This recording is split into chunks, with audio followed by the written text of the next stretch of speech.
Get out of this house, now. My brother Marcus's voice sliced through the comfortable silence of our childhood home like a knife through butter. Sharp, cold, final.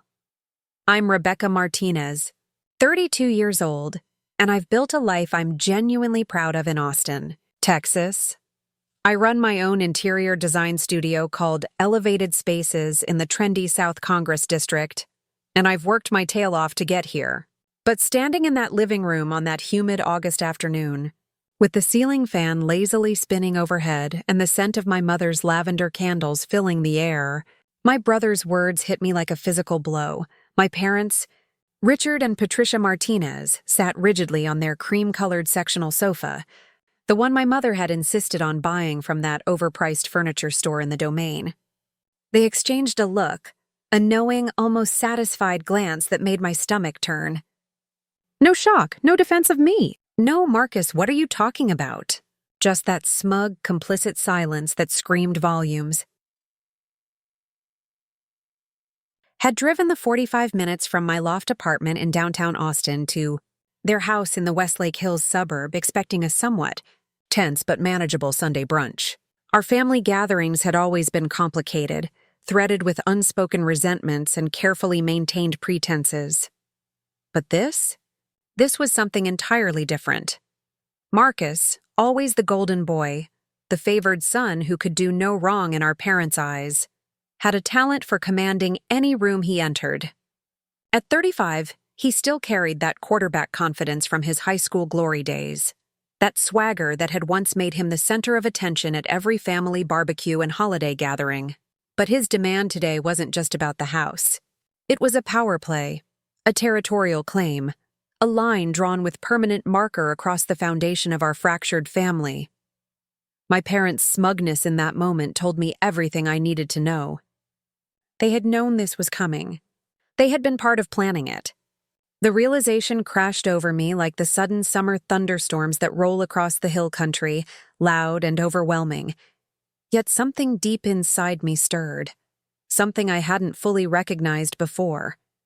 A fire, a resolve. I wasn't that overlooked little girl anymore, the one who sat in the corner during family celebrations while everyone fawned over Marcus's latest accomplishment. I had built my own world, brick by brick, client by client, design by design, and I sure as hell wasn't about to let them erase me from this one. What they didn't know, what they couldn't have possibly known, was the secret I'd been carrying for the past 3 weeks. A truth that had been buried for nearly 3 years, hidden in legal documents and sealed in a lawyer's office in downtown Austin. A truth that would flip their entire game upside down and expose the web of lies my brother had carefully constructed. My brother's demand that day was about to spark a battle none of us had seen coming. And for the first time in my life, I was ready to fight for what was rightfully mine. But how did it come to this? How did a beautiful 4-bedroom house in one of Austin's most desirable neighborhoods become a war zone? How did family bonds dissolve into legal battles and bitter accusations? Have you ever faced a family betrayal so profound it turned your entire world upside down? Have you ever had to choose between keeping the peace and fighting for justice? Drop your story in the comments below. I read every single one. Hit that like button if you're rooting for justice and fairness in families. And please subscribe to follow this wild journey to its conclusion. Trust me, you won't want to miss what happens next. Growing up in the affluent suburbs of Austin, specifically in the Westlake Hills area where property values climb higher every year, and keeping up with the neighbors is practically a competitive sport, I always knew my place in the family hierarchy. I was second. Always second. Second to Marcus. He was the golden boy, the shining star, the kid who could throw a perfect spiral and light up my parents' entire world with a single touchdown. Marcus was everything they'd hoped for in a child, everything they talked about at dinner parties and neighborhood gatherings. And then there was me. Just Rebecca. The shadow, the daughter who trailed behind, desperately trying to carve out a space of my own in a family that seemed to only have room for one star. By the time I was 10 years old, I saw the dynamic clearly, painfully clearly. My brother Marcus was their everything, the star athlete they had bet all their hopes and dreams on. They weren't just supportive parents. They were investors who had gone all in on a single stock. I didn't want to compete with him. I just wanted them to see me. To really see me as an individual with my own talents and dreams. My parents, Richard and Patricia, poured their financial resources into Marcus's dreams like water into a bottomless well. They enrolled him in St. Andrew's Episcopal School, one of the most prestigious and expensive private schools in Austin, specifically because of its elite football program. The tuition alone was over $30,000 a year, but they never hesitated. They hired private coaches who charged $150 per hour for one-on-one training sessions. They bought him the best equipment money could buy, gear that gleamed under the Friday night lights at the high school stadium, where hundreds of parents and students gathered to watch him play. Marcus has a real shot at going Division I, my dad would say, his voice thick with pride and certainty, his chest practically puffing out. Maybe even the NFL someday. Do you know what that would mean for our family? My mom would beam with that special glow reserved exclusively for Marcus, her eyes locked on his every move on the field, tracking him like a spotlight follows the lead actor on stage. She kept a scrapbook of his newspaper clippings, his game stats, his recruitment letters. An entire bookshelf in their home office was dedicated to Marcus's athletic achievements. Meanwhile, I'd sit in the aluminum bleachers during those Friday night games, usually by myself or with a friend's family, doodling interior design concepts in a worn spiral notebook. I'd sketch room layouts, fabric patterns, color palettes, dreaming of beautiful spaces that could make people feel at home. When I tried to share my sketches with my parents, excitedly showing them my ideas for redesigning my bedroom or their living room, they'd nod absently. "That's nice, honey. Very creative," my mother would say without really looking, her attention already shifting back to Marcus's game schedule or his latest stats. "Looks good. Rebecca," my dad would add before immediately turning the conversation back to whether Marcus should focus on his passing game or his rushing yards. The money in our household always tilted toward Marcus. His school fees came first, even when it meant tightening the budget elsewhere. His equipment needs were non-negotiable. His training camps, his sports physical therapy, his nutritionist consultations, all of it took priority. By the time I turned 16, I was working as a hostess and occasional waitress at Matt's El Rancho, a popular Tex-Mex restaurant in South Austin. I worked 20 to 25 hours a week on top of my regular high school schedule, saving every paycheck for college because I knew, deep in my bones, that my education wouldn't be funded the way Marcus's was. "It's good for you to work," my mom said when I mentioned how exhausted I was from balancing school and work. "It builds character. It teaches responsibility."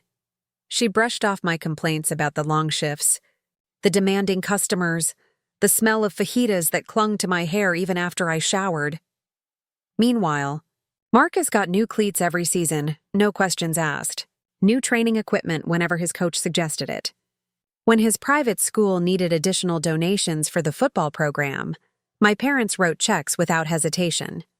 The work itself didn't actually bother me that much. I was a hard worker, always had been, but the constant oversight, the glaring disparity in how I was treated versus how Marcus was treated, stung like a wound that never quite healed.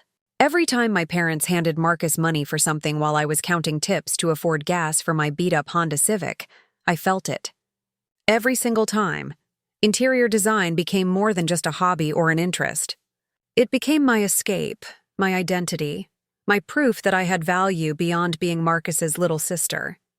At 13, I started experimenting with decorating, rearranging furniture in my room, painting accent walls in colors my mother initially protested but eventually accepted.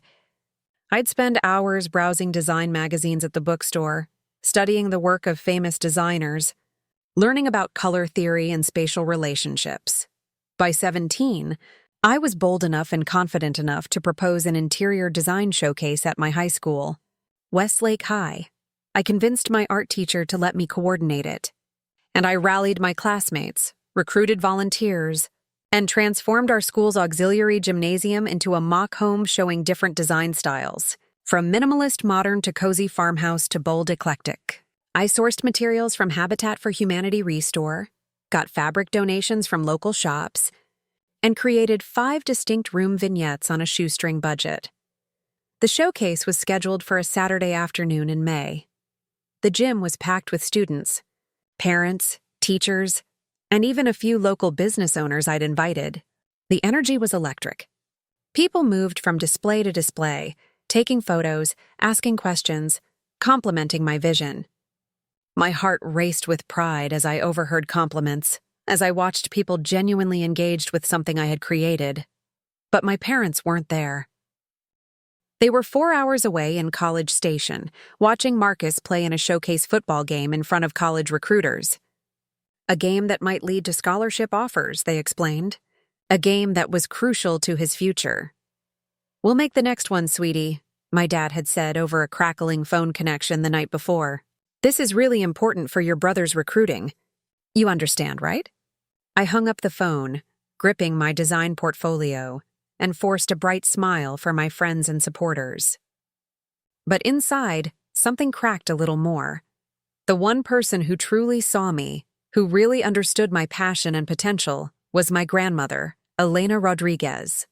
She lived in a charming bungalow in the Travis Heights neighborhood, a house filled with warm colors, comfortable furniture, and the smell of cinnamon and fresh tortillas. Abuela Elena would sit with me in her cozy living room, sunlight streaming through lace curtains, her experienced hands steady as she taught me how to sew proper seams, how to reupholster a worn chair, how to turn something old into something beautiful again. She had worked for decades as a seamstress and had an eye for detail that was absolutely remarkable. "You've got something special, mija," she'd say, her voice warm with genuine conviction and love. "You see beauty where others see nothing. That's a gift." When I showed her my design sketches and mood boards, she'd lean in close, her reading glasses perched on her nose, pointing out clever details I'd incorporated, asking thoughtful questions about my color choices, urging me to keep pushing my creative boundaries. She gave me boxes of fabric from her extensive collection, materials she'd saved over decades of sewing. She shared stories of her own creative dreams, about the costumes she'd designed for local theater productions, about the quinceañera dresses she'd made for dozens of girls in our community. "You're a creator, Rebecca," she told me one afternoon, her weathered hands holding mine, her eyes shining with pride and certainty. "Don't ever let that light fade. Don't let anyone make you feel small." My victories growing up were small by my family's standards, but each one was hard-won and precious to me. At 18, I entered a room design project in the Travis County Youth Art Competition and won second place, along with a $2,000 scholarship toward college. It wasn't a fortune, but it was mine. I earned it.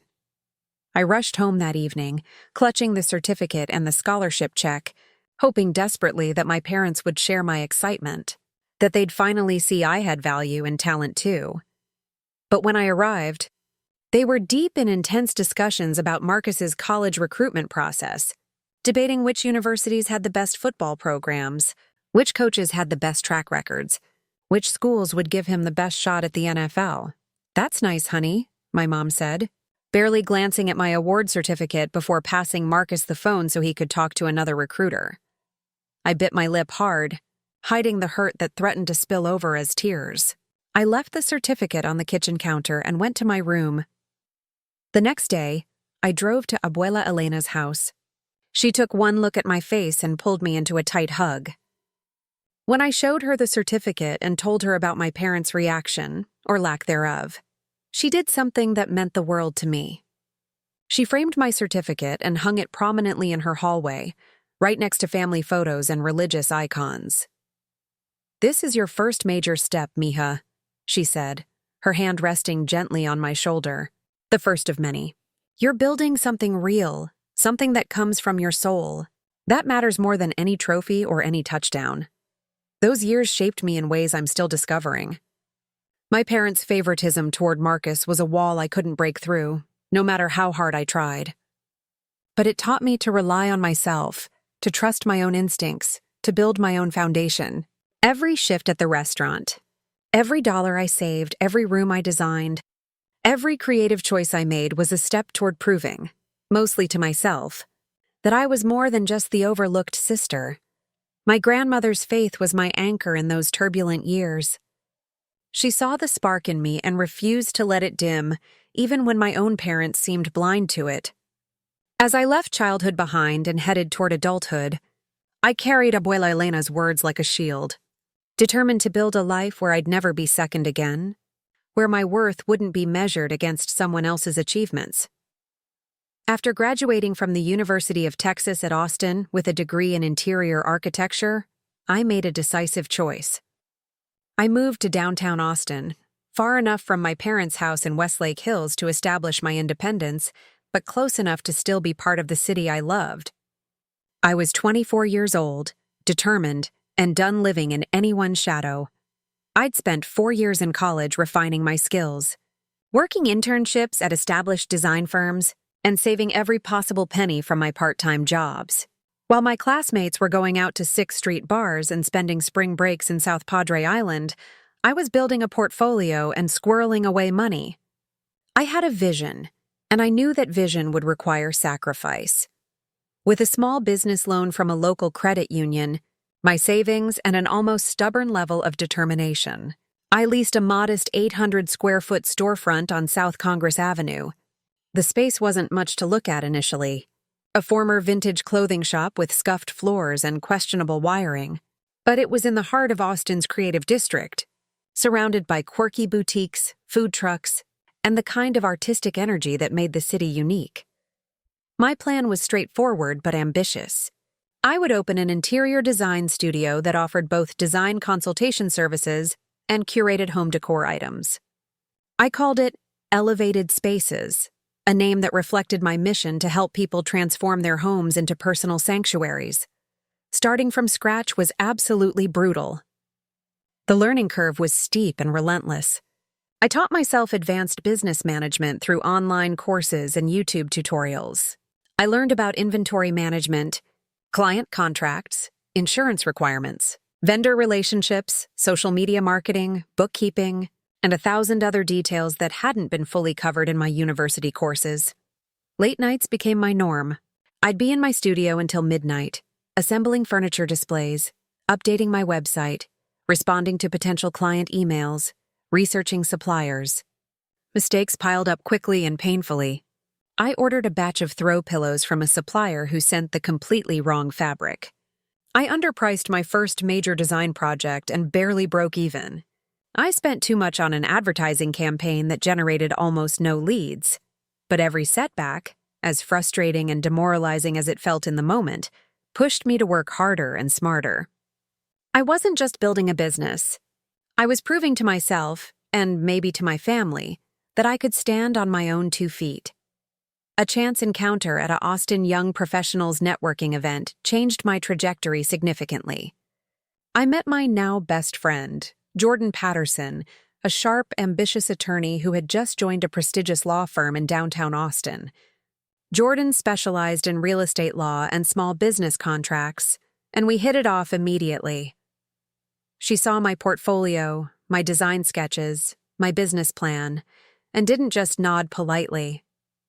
She asked intelligent, probing questions. She got excited about my vision. And then, unprompted, she offered to review my commercial lease agreement. "Rebecca, this lease is terrible," she said bluntly, sitting across from me at a coffee shop on South Congress, her red pen already marking up the document. "Your landlord is screwing you on the renewal terms, and this maintenance clause is completely one-sided." Her legal expertise and honest advice saved me from a potentially disastrous rental agreement. She negotiated better terms on my behalf, locking in a fair monthly rate with reasonable annual increases and clear maintenance responsibilities. We bonded over multiple coffee meetings, late-night text conversations, and a shared understanding of what it meant to be young women building careers in competitive fields. Jordan became more than just my attorney. She became my trusted advisor, my sounding board, and one of my closest friends. Meanwhile, my brother Marcus was pursuing his own path, though pursuing might be too generous a word.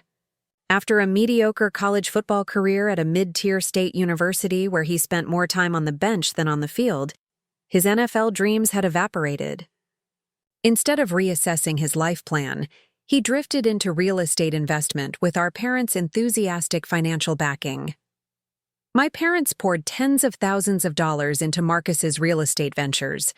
They co-signed loans for investment properties. They provided down payments for houses he planned to flip. They covered his living expenses while he got the business off the ground. When I heard about the extent of their financial support, I felt that familiar sting of inequality. While I was eating ramen noodles and carefully budgeting every expense, Marcus was getting blank checks from our parents. They offered me money once, at a tense family dinner at their house about a year after I'd opened Elevated Spaces. The studio was struggling, as most new businesses do in their first year, and I'd made the mistake of mentioning my financial challenges. "Rebecca, honey, we could help you out," my mother said, her tone suggesting she was doing me some enormous favor. "We don't want you to struggle unnecessarily. Family helps family." But there was something in her voice, something condescending and pitying, that made my decision easy. "I appreciate the offer, but I've got this," I told them, my voice steady and firm. "I'm building something, and I need to do it on my own terms." My father looked skeptical. "Pride doesn't pay the bills, Rebecca." "Neither does accepting money with strings attached," I replied, meeting his gaze directly. Taking their money would have meant owing them. It would have meant listening to their opinions about how I should run my business. It would have meant enduring constant comparisons to Marcus and his ventures. I'd spent too many years proving I didn't need their approval to let them hold financial support over my head now. The studio, Elevated Spaces, slowly began to gain traction. I hung my first carefully curated collection of home decor items, a mix of hand-picked furniture pieces, unique lighting fixtures, textiles, and art from local Austin artists. I created several room vignettes in the space, demonstrating different design aesthetics from modern minimalist to warm traditional to eclectic bohemian. My opening day was simultaneously thrilling and terrifying. A handful of curious customers wandered in. I made a few small sales. My stomach was tied in knots, but I smiled and engaged with every single person who walked through the door. Word began to spread organically through Austin's tight-knit creative community. A yoga instructor from the studio next door bought a set of meditation cushions and then recommended me to her entire class. A professor from UT hired me to redesign her home office. A young tech entrepreneur commissioned me to design his new condo in the rapidly developing East Austin area. By the end of my first year, I wasn't making a profit, but I was breaking even, which in the world of small business startups felt like a massive victory.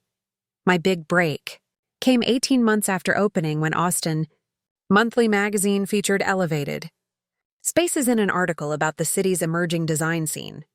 The headline read, "Local designer Rebecca Martinez is redefining Austin interior design with personal touch and sustainable practices." I nearly dropped my morning coffee all over my laptop when I saw the article online. The exposure was incredible. The magazine's photographer had captured my studio beautifully, showcasing the design vignettes I'd created and including quotes from satisfied clients. Customers started coming from all over the Austin metro area. College students furnishing their first apartments, young professionals buying their first homes, established families ready to refresh their spaces. Even a few local influencers discovered the studio and posted about it on social media, tagging my business and driving even more traffic. I poured absolutely everything into Elevated Spaces. I expanded my services to include full home design consultations. I started hosting monthly design workshops teaching people basic interior styling principles. I created a popular Instagram account showcasing before and after transformations. I collaborated with local artisans and craftspeople, featuring their work in my studio. The Austin creative community embraced me. For the first time in my life, I felt like I belonged somewhere, like I was valued for who I was and what I could create. Meanwhile, Marcus's real estate ventures were quietly falling apart. I heard whispers through mutual friends and family acquaintances. Properties he'd bought to flip weren't selling. Renovations were going over budget. He'd taken on too much debt. Market conditions had shifted. Deals were souring. My parents never mentioned Marcus's struggles directly, but I could see the worry creeping into their faces during family gatherings. The conversations about his business success became vaguer, less enthusiastic. Part of me wanted to feel vindicated, maybe even a little smug. But mostly, I was too busy building something real to spend much energy on schadenfreude. By the time I turned 28, I'd carved out a genuine reputation in Austin's interior design world. Elevated Spaces had become a recognized name. I'd been featured in multiple publications. My Instagram following had grown to over 15,000 engaged followers. I'd hired my first part-time employee, and nobody, not my parents, not Marcus, not anyone, could take that away from me or diminish what I'd built through my own hard work and vision. 3 years after my beloved Abuela Elena passed away, I received a letter that would shatter my understanding of my family and set off a chain of events I never could have anticipated. It arrived on a Tuesday afternoon in late July, delivered to my studio by a professional courier service. The envelope was thick, formal, printed on expensive stationery with the embossed letterhead of Morrison & Associates, attorneys at law, a well-respected legal firm in downtown Austin. Please contact us regarding the estate of Elena Rodriguez. The letter read in formal, precise legal language. You are named as a beneficiary, and we need to discuss important matters related to her will. My heart sank, not from fresh grief. I'd already processed the pain of losing Abuela Elena 3 years earlier, but from a gut-level instinct that something significant and potentially complicated was about to unfold. I'd mourned my grandmother deeply when she passed. She'd been 82, had lived a full life, and had died peacefully in her sleep. I'd spoken at her funeral, sharing stories about her creativity, her kindness, her unwavering support, but she'd never mentioned leaving me anything specific in a will. I assumed her modest estate had been handled quietly by my parents. The next morning, I drove to the law offices of Morrison & Associates, located in a sleek high-rise building on Congress Avenue with a view of the Texas state capitol. My mind raced during the drive. What could this possibly be about? The attorney who met with me was Lawrence Morrison himself, the firm's founding partner, a distinguished man in his mid-60s with silver hair and a calm, professional demeanor. He welcomed me into a well-appointed conference room with leather chairs, polished wood furniture, and floor-to-ceiling windows overlooking downtown Austin. Ms. Martinez, thank you for coming, he said, gesturing for me to sit. I apologize for the delay in contacting you. Your grandmother's estate has been in probate, and there were some complications we needed to resolve. He slid a legal document across the polished table. Your grandmother left a will. A very clear, very specific will. She named you as the sole heir to her house. I froze, my hand hovering over the document. What? The house in Travis Heights, the property she'd owned for over 40 years. It's yours. She left it entirely to you, Ms. Martinez. I stared at the document, my grandmother's signature right there in her distinctive handwriting, notarized and dated just 6 months before her death. The will stated explicitly that she was leaving her entire property, the house and the land it sat on, valued at approximately $650,000 in Austin's current real estate market, to me. She wrote an accompanying letter, Mr. Morrison continued, pulling out another document. I'm required to share this with you. She wanted you to know her reasoning. He began reading aloud, and my grandmother's voice seemed to echo in the room. To my precious granddaughter Rebecca, I leave my home because I trust you to honor it, to fill it with creativity and love the way I tried to do. You have always seen beauty where others see nothing. You have built a life on your own terms, with dignity and independence. I know you will use this gift wisely and meaningfully. You are the creator in our family, Mija, and this is my way of supporting your continued journey. Tears burned in my eyes. She had seen me? She had always seen me. Then Mr. Morrison's expression shifted, becoming more serious. Miss Martinez, there's something else you need to know. Your brother, Marcus Martinez, attempted to contest this will approximately 3 years ago, shortly after your grandmother's passing. My stomach dropped. What? He filed a legal challenge claiming the will was invalid, that the property should have been distributed equally among all family members, that your grandmother was unduly influenced or not of sound mind when she made these decisions. Mr. Morrison's voice was measured, professional. His challenge was unsuccessful. The will is legally ironclad, but he specifically requested that you not be informed about either the will or his contest. I gripped the edge of the conference table, anger and betrayal flooding through me. Marcus had tried to steal my inheritance. He'd gone behind my back, challenged our grandmother's explicit wishes, and deliberately kept me in the dark. Why wasn't I told sooner? I asked, my voice shaking slightly. The legal complications of the contest delayed probate, Mr. Morrison explained. And frankly, your brother's attorney made procedural arguments that extended the timeline. But the courts have definitively ruled in your favor.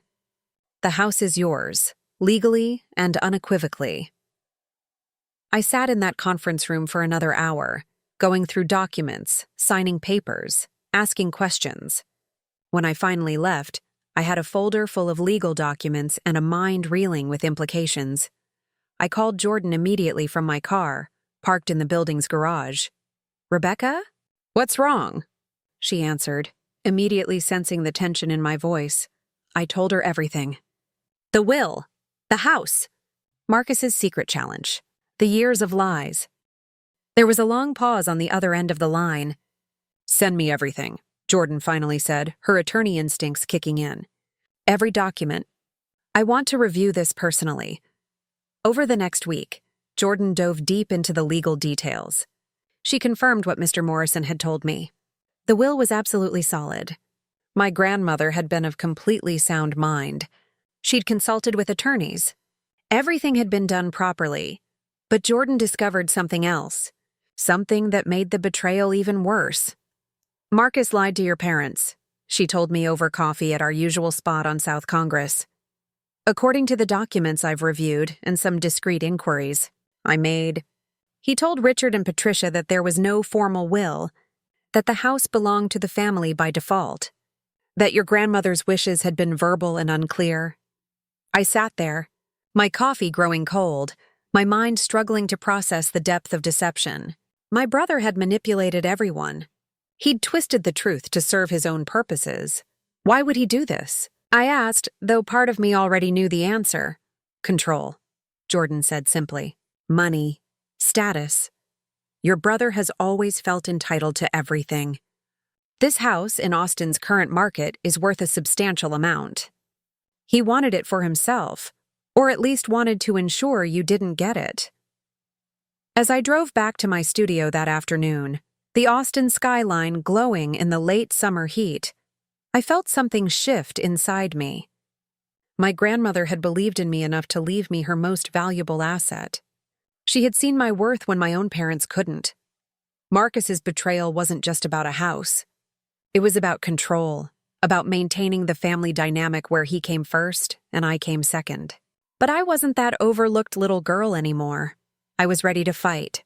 Armed with the truth and legal documents proving my ownership, I decided it was time to confront my family directly. I'd spent weeks processing the revelation, working with Jordan to understand all the legal implications, and steeling myself for what I knew would be an explosive confrontation. I called my mother and arranged to visit on a Sunday afternoon, suggesting we have a family discussion about some important matters. I could hear the slight tension in her voice, but she agreed. When I arrived at my parents' house in Westlake Hills that Sunday, the August heat shimmering off the pavement and the cicadas buzzing in the oak trees, I found Marcus already there. He was standing in the spacious living room, arms crossed defensively, his expression a mixture of irritation and something else, maybe guilt, though he'd never admit it. My parents sat on their leather sofa, the expensive one they'd bought during one of Marcus's brief periods of real estate success. They looked uncomfortable, which immediately told me they knew more than they'd been letting on. "What's this about, Rebecca?" my father asked, his tone already edged with impatience. I didn't sit down. I stood in the center of the room, folder of documents in hand, and decided to be direct. 3 weeks ago, I received a letter from Abuela Elena's attorney. I began, my voice steady despite my racing heart. I learned that she left her house to me. Solely to me, in a legal will that was executed properly and notarized. The room went silent. The air conditioning hummed quietly. Outside, a neighbor's dog barked. Marcus's jaw clenched. My mother's eyes widened. My father's face began to redden. "That's not—" Marcus started. "Let me finish," I interrupted, my voice firm. "I also learned that you, Marcus, challenged that will 3 years ago. You tried to contest Abuela's explicit wishes. And you lost. But you deliberately kept me from knowing about any of this. Rebecca?" "Honey," my mother began, her voice taking on that placating tone I'd heard my entire life. "You don't understand the full situation." "Then explain it to me," I said, meeting her gaze directly. "Explain why my brother tried to steal my inheritance. Explain why none of you told me that Abuela had left me her house." Marcus stepped forward, his face flushing with anger. "That house should belong to the family," he declared, his voice rising. Abuela was confused at the end. "That will doesn't reflect what she really wanted." "She was completely sound of mind," I countered, pulling out the legal documents. Her attorney confirmed it. Medical records confirm it. She knew exactly what she was doing, and she chose to leave her house to me. "This is ridiculous," my father interjected, standing up. "That property is a family asset. It's been in our family for decades." "It was Abuela's property," I corrected, "and she had every legal right to leave it to whomever she chose." "She chose me." The argument escalated rapidly. Marcus paced the room, throwing accusations. "You've always been jealous of me," he spat. "You can't stand that Mom and Dad supported my dreams." I actually laughed at that, a sharp, bitter sound. "Jealous? Marcus, I built my entire life without a cent of support from this family. I worked my way through college. I started my business from scratch. I don't need your dreams or your handouts. Then why do you need that house?" my mother asked, her voice sharp with judgment. "Because Abuela wanted me to have it," I said simply. "Because she believed in me when none of you did." My father's face was now completely red. "You're being selfish, Rebecca. That house is worth a significant amount of money. It could help your brother." And there it was. The truth laid bare. They wanted the house not because of some sentimental family attachment, but because Marcus needed money. "Help him with what?" I asked, though I already suspected the answer. Marcus and my parents exchanged glances. The kind of silent communication that told me they'd been discussing this extensively. "Marcus has made some investments that didn't work out as planned," my mother finally admitted. "He has some financial obligations." "You mean debts?" I clarified. "Business challenges," my father corrected, as if semantics mattered. "And you want me to give up my inheritance to bail him out?" I asked incredulously. "Again?" "It's for the family," my mother insisted. "Families help each other." "Families should have helped me when I was working double shifts in high school to save for college," I shot back. "Families should have supported my design showcase. Families should have acknowledged my achievements instead of always putting Marcus first." "We always supported you," my mother protested, but her voice lacked conviction. "No, you didn't," I said quietly but firmly. "You supported Marcus. You funded his dreams, his education, his business ventures. You gave him everything while I got lectures about building character through hard work." The room fell silent again. My parents looked uncomfortable, confronted with a truth they'd been avoiding for years. Then Marcus played his final card. "If you don't give up that house, you're tearing this family apart," he said, his voice taking on a threatening edge. "Is that what you want? To destroy your own family over a piece of property?" I looked at him, really looked at him, and saw him clearly for perhaps the first time. Not the golden boy, not the favored son, just a man who had been handed everything his entire life and never learned to stand on his own. "I'm not destroying anything," I said calmly. "I'm claiming what's rightfully mine, what Abuela specifically wanted me to have. If that tears the family apart, then maybe this family was already broken." "You're being incredibly selfish," my mother said, her voice cold now. "All pretense of maternal warmth gone, and you've been selfish for 32 years. I replied. You chose Marcus over me again and again. You funded his life while I funded my own. And now you want me to give up the one thing someone in this family valued me enough to leave me? No, absolutely not. My father stood up, his face rigid. If you pursue this, if you insist on keeping that house, you need to understand there will be consequences. We will not support this decision. You've never supported my decisions, I said, feeling a strange sense of liberation. So nothing changes. I pulled out the formal documents from my folder and placed them on the coffee table. This is a copy of the will. It's been validated by the courts. The house is legally mine. Marcus's challenge failed. If you try to contest this again, you will lose again, and it will cost you significantly in legal fees. Marcus's hands clenched into fists. This isn't over, he said threateningly. Actually, it is, I replied. The courts have decided. The law is clear, but I'm going to give you all one chance, one opportunity to make this right. They all looked at me, waiting. Acknowledge it, I said. Acknowledge the years of favoritism. Acknowledge that you poured money into Marcus while I had to build everything myself. Acknowledge that Abuela saw something in me that you couldn't or wouldn't see. Do that, genuinely, and maybe we can move forward as a family. The silence that followed was deafening. My mother's face hardened. We've always treated you both fairly, she said, but even she didn't sound convinced. My father just shook his head. You're making a mistake, Rebecca. Marcus said nothing, but the anger radiating from him was palpable. I gathered my documents and turned toward the door. I gave you a chance, I said. You chose not to take it. Everything that happens from here is on you. As I walked out of that house, my childhood home that now felt like foreign territory, I heard my mother call after me. Rebecca! You're going to regret this. But I didn't feel regret. I felt free. I sat in my car for a moment before starting the engine, my hand shaking slightly from the adrenaline. I called Jordan. How did it go? She asked immediately. About as badly as expected, I said. They demanded I give up the house. They refused to acknowledge anything. And Marcus basically threatened me. Document everything, Jordan said, switching immediately into attorney mode. Every conversation, every text, every interaction from here forward. If they escalate this, we need records. Do you think they'll fight this legally? I asked. Honestly? Probably, Jordan said. But Rebecca, they will lose. The will is ironclad. Your grandmother's wishes were clear, but it might get messy. I'm ready, I said. And I meant it. 2 weeks after the confrontation at my parents' house, Jordan called me with information that turned my already complicated situation into something far worse. Rebecca, we need to meet, she said, her voice tense. I've been doing some digging into the property records for your grandmother's house, and I've found something disturbing.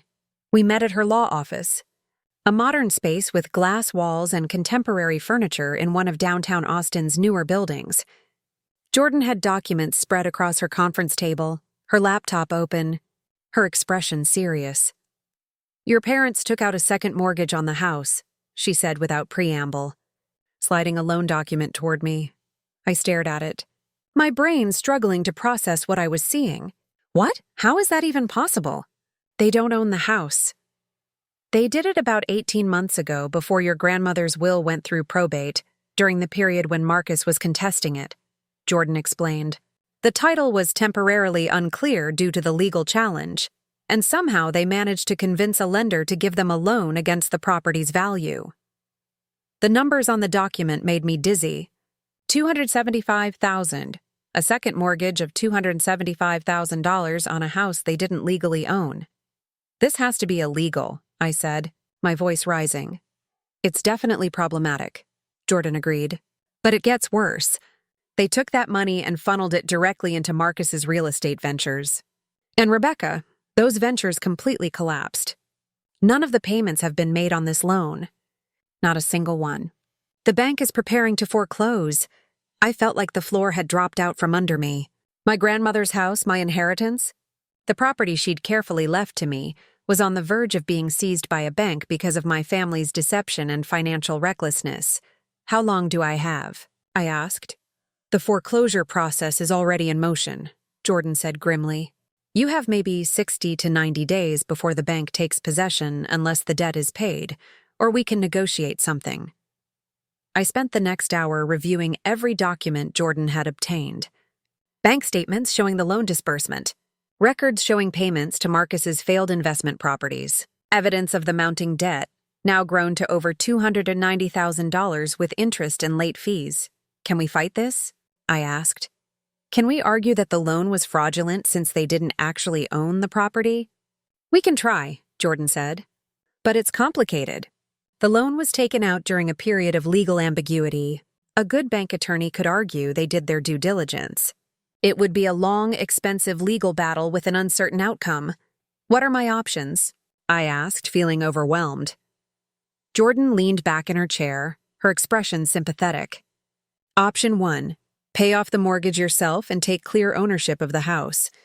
Option 2.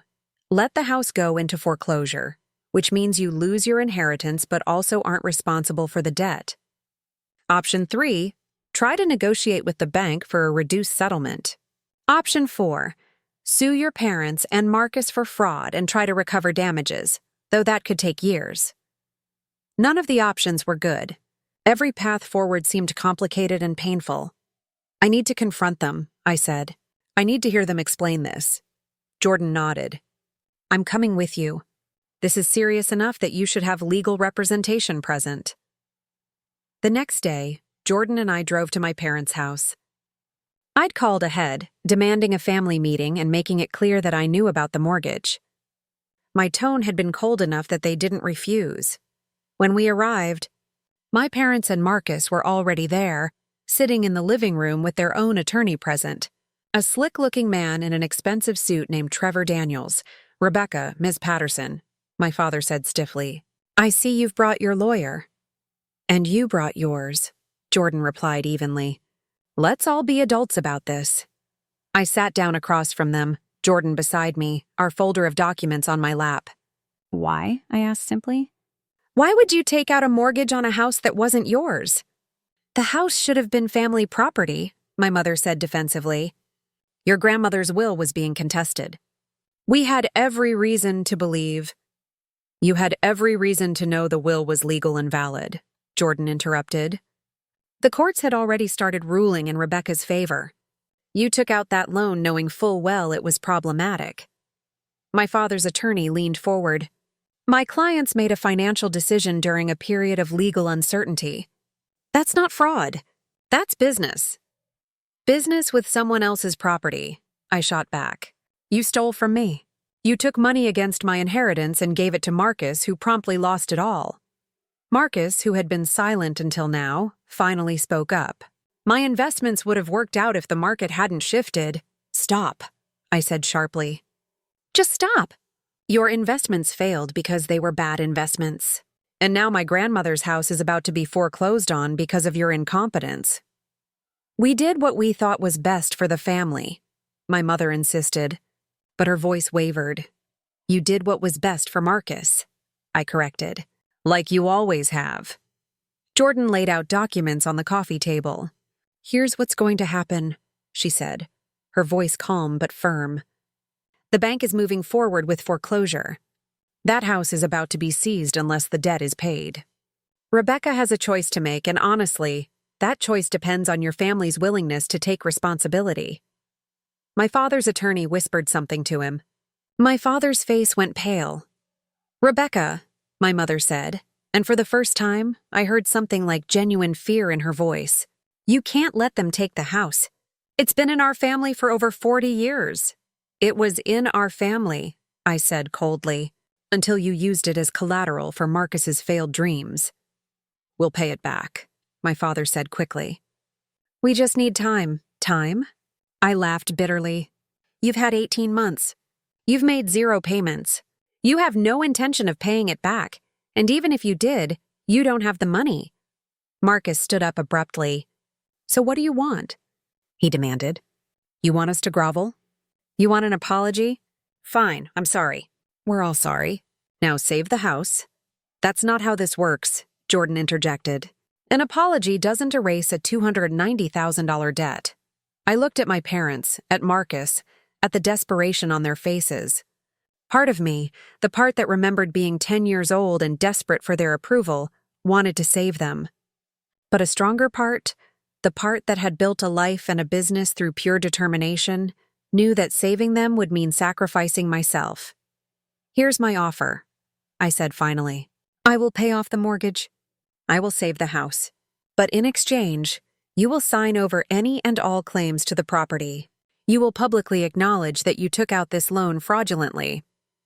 You will admit, in writing, the years of favoritism toward Marcus. And Marcus, you will repay me with a legally binding payment plan." The room went silent. "That's extortion," my father's attorney said. "That's justice," Jordan countered. "Your client's committed fraud. Rebecca would be well within her rights to pursue criminal charges. She's offering them a way to make this right." My mother's face crumpled. "You want us to admit, to put in writing, that you've treated me as less important than Marcus for my entire life?" I finished. "Yes, that's exactly what I want. Truth. Finally."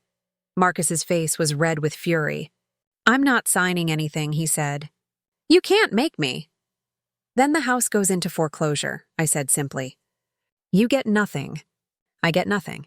And your financial fraud becomes a matter of public record that could result in criminal charges." "You wouldn't," my mother gasped. "Watch me," I replied. My father's attorney whispered urgently to him again.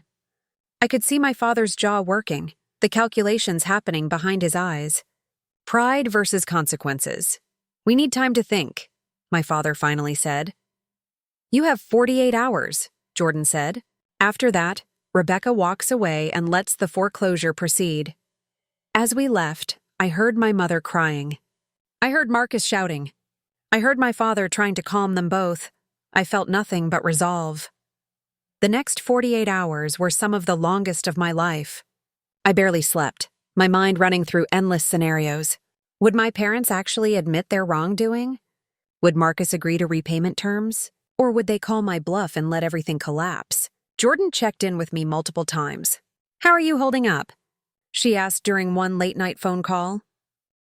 "I keep second-guessing myself," I admitted. "What if I'm being too harsh? What if I'm destroying my family?" "Rebecca," Jordan said gently but firmly. "They destroyed the family dynamic years ago through favoritism and now through fraud. You're not the villain here. You're the victim standing up for herself." "It doesn't feel like standing up," I said. "It feels like falling apart." "That's because you're grieving," she said. "You're grieving the family you wish you had. But you can't save people who don't want to be saved, and you can't sacrifice your future for their past mistakes." On the morning of the deadline, I received an email from my father's attorney. Attached were signed documents. My hands shook as I opened them. Jordan was on a video call with me, reading them simultaneously from her office. The documents contained everything I'd asked for. A full quitclaim deed transferring any residual rights to the property to me. A written acknowledgement that my parents had shown consistent favoritism toward Marcus throughout our childhoods. An admission that the second mortgage had been taken out improperly. And a repayment agreement signed by Marcus, committing him to pay me $2,000 per month for 10 years. But the most striking document was a 2-page letter signed by all three of them, my parents and Marcus. The letter was formal, legal, and devastatingly honest. It acknowledged specific instances of favoritism. It admitted that Marcus had been given financial advantages I had never received. It confirmed that the second mortgage had been taken against property they knew they didn't own, with the intention of funding Marcus's ventures. "They actually did it," I said in disbelief. "They had no choice," Jordan replied. "The alternative was criminal fraud charges and complete financial ruin. Do you think they mean any of it?" I asked. "Or is this just legal self-preservation?" "Does it matter?" Jordan asked. "You have what you need. Legal acknowledgement, protection, a path forward." She was right. But it didn't stop the ache in my chest. The process of paying off the mortgage and securing clear title to the house took another 6 weeks. I had to liquidate some of my business savings, take out a carefully structured business loan, and completely restructure my finances. It was painful and stressful, but Jordan helped me navigate every step. The bank was surprisingly cooperative once they understood the situation. They were more interested in getting their money than prolonging the foreclosure process. When the final paperwork came through, when I held the deed to my grandmother's house with only my name on it, I sat in my studio and cried. Not tears of joy exactly, but of release, of exhaustion, of complicated emotions I couldn't fully name. Jordan came by that evening with a bottle of good champagne. "You did it," she said, pouring us each a glass. "You fought for yourself and you won." "It doesn't feel like winning," I admitted. "It will," she promised. "Give it time." With clear ownership of the house and my family legally obligated to stay away, I spent the next several months planning what to do with the property. I could have sold it, pocketed the money, and been done with the entire traumatic experience. But that felt wrong, like betraying my grandmother's trust. Instead, I had a different vision. I hired a contractor and began transforming Abuela Elena's house in Travis Heights into something that honored both her memory and my own dreams. The house was structurally sound but needed updating. I kept the bones of the place, the original hardwood floors, the charming built-in shelving, the cozy fireplace, all the elements that made it feel like home. But I also made it mine. I turned the front rooms into an expanded showroom for elevated spaces, a satellite location showcasing my premium design services and high-end furniture pieces. I converted the large dining room into a workshop space where I could host design classes and community events. The bedrooms became consultation rooms where clients could meet with me privately to discuss their projects. But the most important transformation was the backyard. I created an outdoor gathering space, a beautiful garden with string lights, comfortable seating, a small stage area, and room for community events. I called the entire property Elena's Legacy, a name that appeared on a hand-painted sign near the front door. The grand opening was on a warm October evening, almost exactly 1 year after I'd first learned about my inheritance. I'd invited my business connections, my clients, local artists, members of the Austin creative community I'd come to know and love. Jordan stood with me as the first guests arrived. "How are you feeling?" she asked, terrified, excited, grateful, I said. "All of it." "Your grandmother would be so proud," Jordan said, squeezing my hand. The event was magical. Over 100 people came through that evening. They toured the showroom, admired the design of the space, listened to local musicians perform in the backyard, participated in a mini workshop I led on sustainable interior design practices. A young designer, maybe 23 or 24, approached me late in the evening. "Ms. Martinez," she said shyly, "I just want to say thank you. I read about your story in that Austin Chronicle article, about how you built your business from nothing and fought for this space. It inspired me to keep pursuing my own design dreams, even though my family thinks I should do something more practical." I felt tears prick my eyes. "Keep creating," I told her. "Keep trusting your vision. The people who matter will see your value." As the evening wound down and the last guests filtered out, I stood alone in the backyard for a moment. The string lights glowed softly overhead. The October breeze rustled through the trees. I could almost feel my grandmother's presence, her approval, her love. My phone buzzed. "A text from my mother. I saw photos of your event online. The house looks beautiful. I'm glad you're honoring Elena's memory." It was the first communication I'd had from my parents in months, since the legal documents had been signed. I stared at the message, unsure how to respond. Eventually, I typed back, "Thank you. Nothing more." Nothing less. Jordan found me there, standing in the dark. "You okay?" "My mom texted," I said, showing her the message. "How do you feel about that?" "I don't know," I admitted. "Part of me wants to believe it's genuine. Part of me knows it's probably just guilt or social pressure." "Maybe it's both," Jordan suggested. "People are complicated. Do you think we'll ever have a real relationship again?" I asked. "Me and my family?" Jordan considered the question carefully. "Maybe, but it would have to be a different relationship than before. One based on mutual respect and clear boundaries.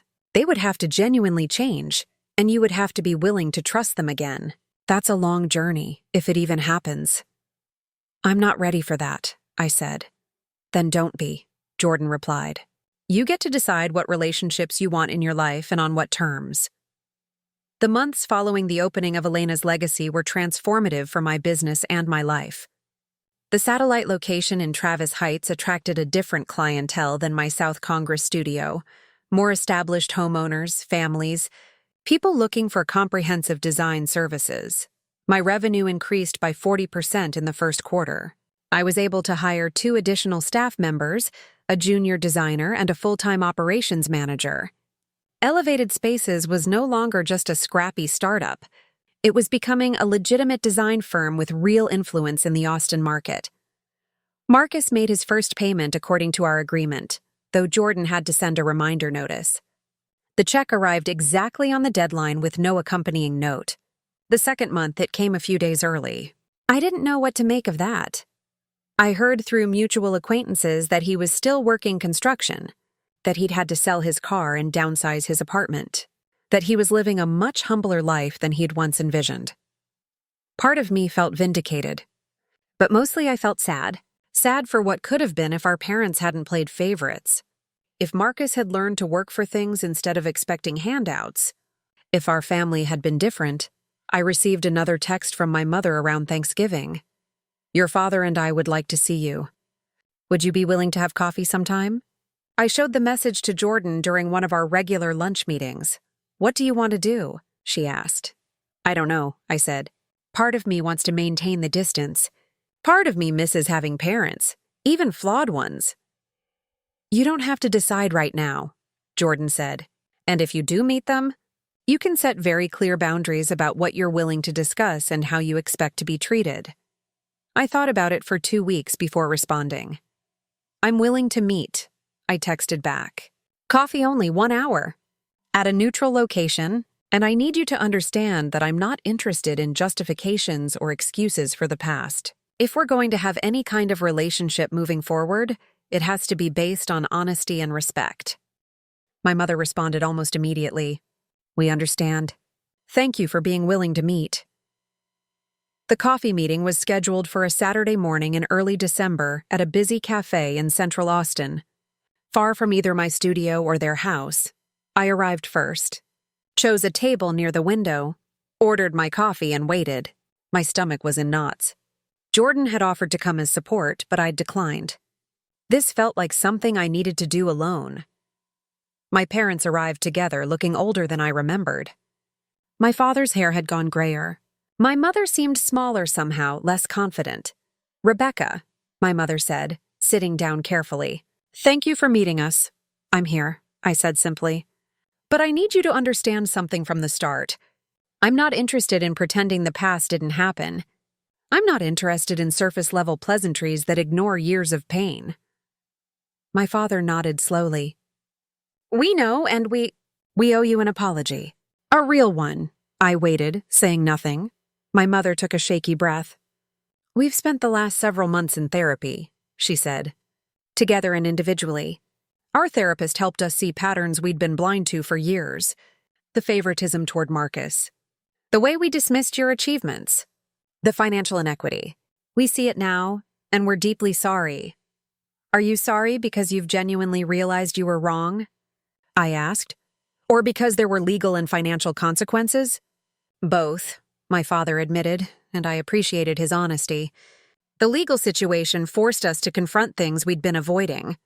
But the therapy helped us understand why we'd been avoiding them and how much damage we'd done. We talked for 2 hours, far longer than the 1 hour I'd initially proposed.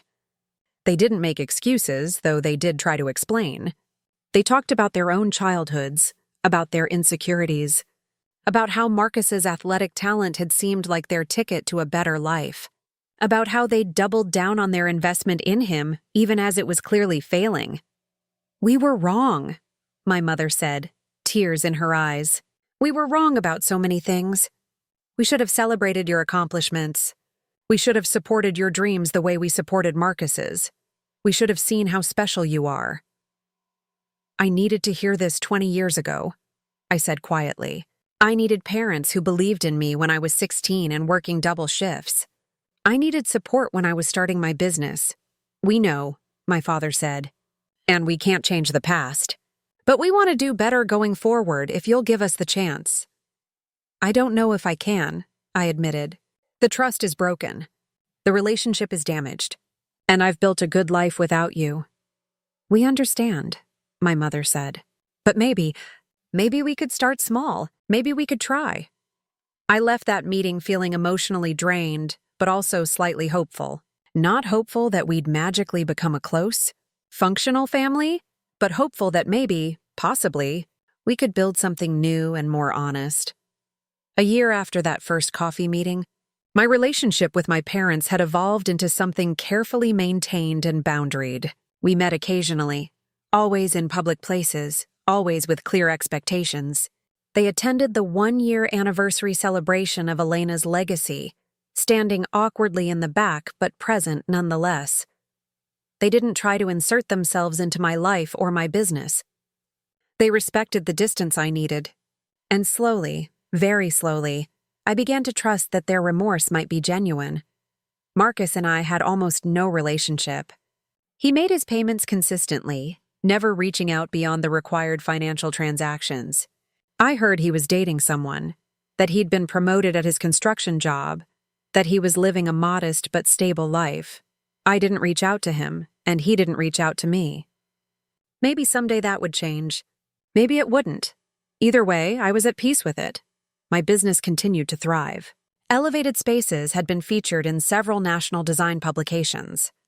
I'd been invited to speak at design conferences. I'd hired a team of 5 talented people. Elena's legacy had become a beloved community space, hosting weekly design workshops, monthly art markets, and quarterly charity events. On the 2-year anniversary of my grandmother's death, I held a special memorial event at Elena's legacy. I invited the community to share memories, to celebrate her life, to honor her creative spirit. Over 200 people came, far more than I'd expected. As I stood in the backyard that evening, watching people connect and create and celebrate, I felt my grandmother's presence so strongly it almost took my breath away. She had seen something in me that my family couldn't see. She had believed in me when no one else did. And her final gift, the house that had caused so much conflict and pain, had ultimately become the catalyst for my complete transformation.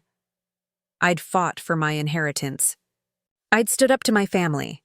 I'd demanded respect and justice, and in doing so, I'd found my own strength, my own voice, my own value.